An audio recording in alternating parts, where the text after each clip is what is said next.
Episode की starting में हम एक लड़की को आसमान से उतरते हुए देखते हैं। फिर सीन शिफ्ट होता है, हमें रिटो के घर में दिखाया जाता है जहां जस्टिन लाला को इस महीने के खर्च के लिए पैसे देता है।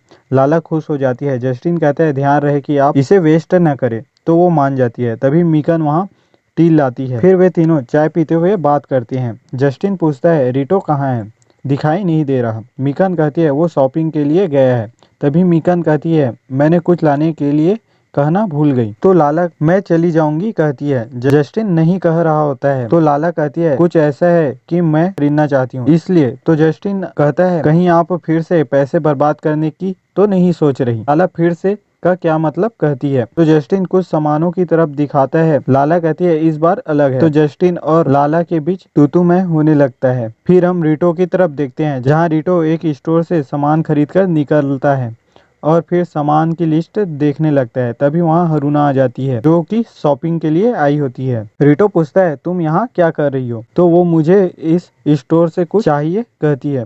तो रिटो भी उसकी मदद के लिए चला जाता है। फिर हम शॉपिंग के बाद का सीन देखते हैं जहाँ वे लोग स्टोर के बाहर आ जाते हैं। रिटो उसे अपने साथ आने के लिए पूछने वाला ही होता है कि वहाँ हरुना की दोस्त आ जाते हैं। हरुना कहती है हमारा कुछ प्लान है, क्या तुम हमारे साथ आना चाहोगे। तो रिटो मना कर देता है, कहता है मुझे अभी और शॉपिंग करनी है। फिर हरुना फिर मिलते हैं करके वहाँ से चली जाती है। फिर हम रिटो के घर में देखते हैं जहाँ जस्टिन और लाला कौन जाएगा करके पेपर रॉक सीजर कर रहे होते हैं अपने प्लेनेट की जैसे।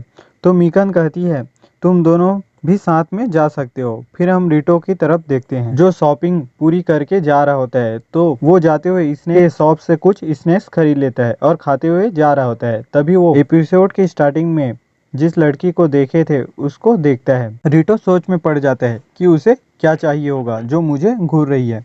फिर वो उस लड़की को कुछ स्नैक्स ऑफर करता है, वो ले लेती है। रिटो कहता है क्या तुम्हें पता है ये फेमस है और अच्छा भी। वो लड़की कहती है पृथ्वी का खाना अलग है। रिटो वेल पृथ्वी पर खाना करके दोहराते हुए चौंक जाता है। वो लड़की उसे पकड़ लेती है, कहती है तुम यूकी रिटो हो। रिटो कहता है तुम कैसे जानती हो। वो लड़की कहती है मैं तुम्हें ही ढूंढ रही थी। फिर अपने हाथ को हथियार में बदल लेती है और उस पर हमला करने लगती है। रिटो बच जाता है और कहता है तुम एक एलियन हो। तो वो लड़की कहती है किसी ने मुझसे रिक्वेस्ट की है तुम्हें मिटा देने के लिए, और उस पर हमला करने लगती है।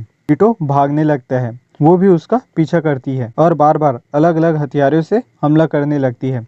रिटो भी बचने की कोशिश करता है। फिर वो एक वॉल के पीछे छुप जाता है और सोचने लग जाता है कि वो लड़की कौन है। उसने कहा कि वो मुझे मिटाना चाहती है, ऐसा लगता है कि वो एसेसियन है।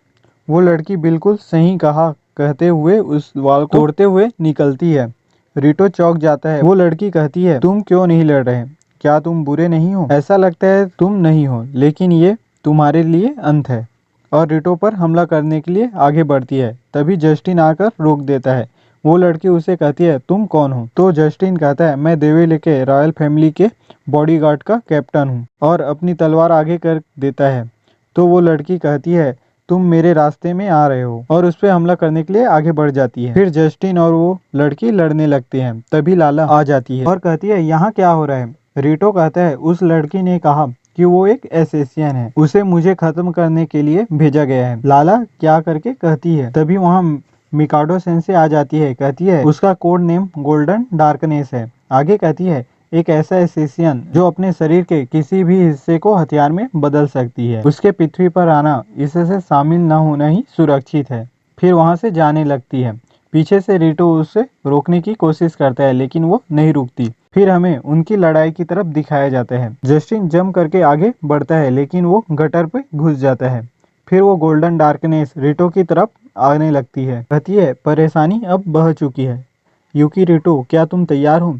लाला कहती है ऐसी बात है तो मैं अब तुम्हारी ओपोनेंट बनूंगी। रिटो कहता है ये तुम क्या बोल रही हो, वो सीरियस है। लाला कहती है मुझे पता है। गोल्डन डार्कनेस कहती है देवी लुके की प्रिंसेस मेरी अपोनेंट होगी, कोई दिक्कत नहीं है। आगे कहती है एक प्रिंसेस जिसने हमेशा एक रईस जिंदगी जी है, वो मेरे खिलाफ लड़ेगी। लाला कहती है भले ही मैं दिखती नहीं हूँ लेकिन मैं ताकतवर हूँ। डार्कनेस कहती है मैं कोई दया नहीं दिखाऊंगी। लाला कहती है चलो आओ भी। फिर हम इनकी लड़ाई की तरफ देखते हैं। साथ ही रिटो भी होता है। गोल्डन डार्कनेस अपनों बालों का मुक्का बनाकर रीटो और लाला पर हमला करती है। रीटो बच जाता है। लड़ाई के चक्कर में रीटो लड़कियों के बाथरूम में चला जाता है। रीटो लाल टमाटर बन जाता है। फिर उस रूम से रीटो की चिल्लाने की आवाज आता है। आप समझ ही सकते हैं कि रीटो के साथ क्या हुआ होगा। फिर सीन लाला और डार्कनेस की तरफ दिखाया जाता है। लाला डार्कनेस के हमलों को डॉज करती है। फिर वो भी अपनी गैजेट निकालकर उस पर हमला करती है, जो स्टिकी लॉन्चर होता है। डार्कनेस भी उससे डॉज करती है, लेकिन स्टिकी रीटो के ऊपर जाकर चिपक जाते हैं। लाला चौंक जाती है। लाला दूसरे गैजेट का इस्तेमाल करके डार्कनेस को पकड़ने की कोशिश करती है, तो डार्कनेस बचते हुए थोड़ी दूर आ जाती है। तो नीचे से हेडमास्टर उसे ताड़ने लगता है। उसे डार्कनेस देख लेती है, तो हेडमास्टर को पीट देती है। कहती है, मुझे ठरकी लोगों से बहुत नफरत है। तभी वहाँ लाला अगला गैजेट लेकर आ जाती है और डार्कनेस को पकड़ लेती है, लेकिन डार्कनेस उसे काट देती है और कहती है, तुमने कहा कि हम लड़ेंगे, प्लीज इस तरह के खिलौनों से खेलना बंद करो। लाला कहती है, मैं खेल नहीं रही हूँ। तो डार्कनेस कहती है, तुम क्यों यूकी रीटो को बचा रही हो? वो आपके लिए खतरा है। वो देवी लुके पर कब्जा करने की प्लानिंग कर रहा है। मैंने अपने क्लाइंट से सुना है कि वो खतरनाक विलन है। लाला कहती है, रीटो बिल्कुल ऐसा नहीं है। तभी वहाँ रीटो आ जाता है और लाला से कहता है, आखिरकार मैंने तुम्हें ढूंढ लिया।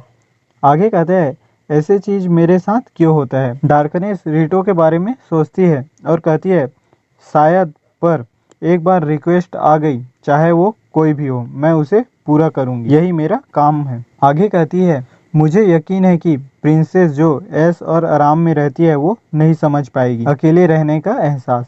लाला कहती है, शायद ये सच है, लेकिन यही कारण है कि मैं दुनिया देखने के लिए शाही महल से बाहर आई हूँ। तभी वहाँ एक स्पेसशिप आ जाता है, जिसमें से कोई कहता है, तुम क्या कर रही हो गोल्डन डार्कनेस?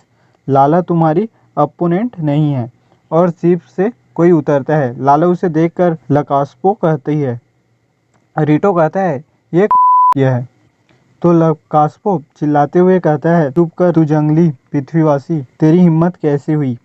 और डार्कनेस से कहता है, जल्दी करो, उसे निपटा डालो। लाला कहती है, तो वो तुम थे जिसने यामी चान को ये काम दिया है। तो लकास्पो कहता है, बिल्कुल सही, ये सब तुम्हारे लिए।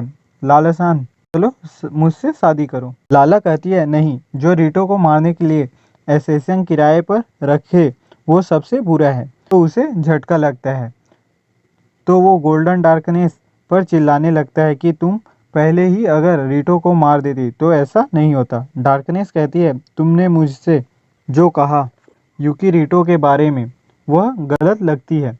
लकास्पो कहता है, तुम क्या बोल रही हो? डार्कनेस कहती है, मैंने तुमसे पहले ही कहा था, टारगेट की जानकारी झूठी नहीं होनी चाहिए।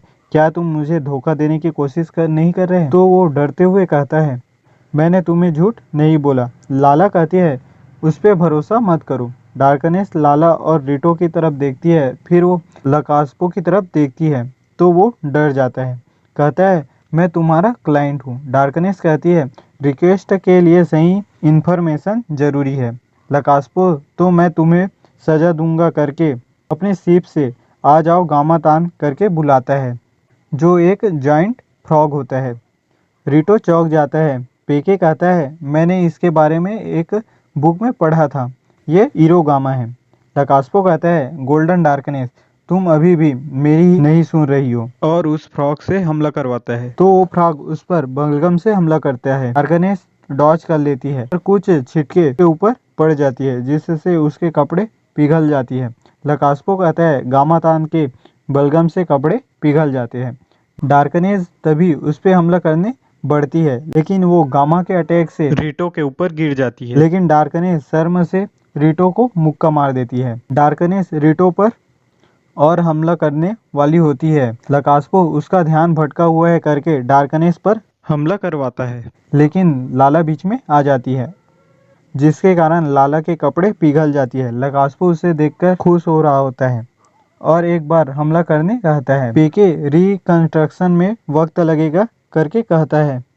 रीटो लाला को बचाने के लिए आगे आ जाता है। रीटो के कपड़े भी पिघल जाते हैं। लकास्पो चिल्लाते हुए कहता है, तू रास्ते में आ रहा है। रीटो गुस्से से बंद कर कहते हुए उस पे मुक्का मारता है। लकास्पो दूर चला जाता है। गामातान अपने जीभ से पकड़कर दूर फेंक देता है। लकास्पो रिटो को कुचल देने के लिए कहता है। तभी पेके लाला के लिए फिर से ड्रेस बना देता है। लाला हमला करने के लिए आगे बढ़ जाती है।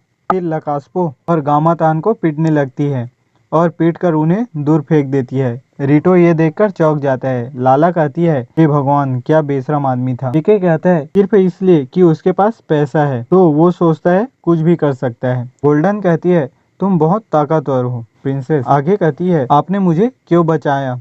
लाला कहती है, वेल, क्योंकि ये सब लकास्पो की गलती है। मैं ऐसे किसी को भी माफ नहीं करूंगी जो तुम जैसी क्यूट लड़की के साथ घटिया चीज करेगा, यामी-चान। तो गोल्डन ब्लश करने लगती है, कहती है, ये पहली बार है किसी ने मेरे बारे में कहा।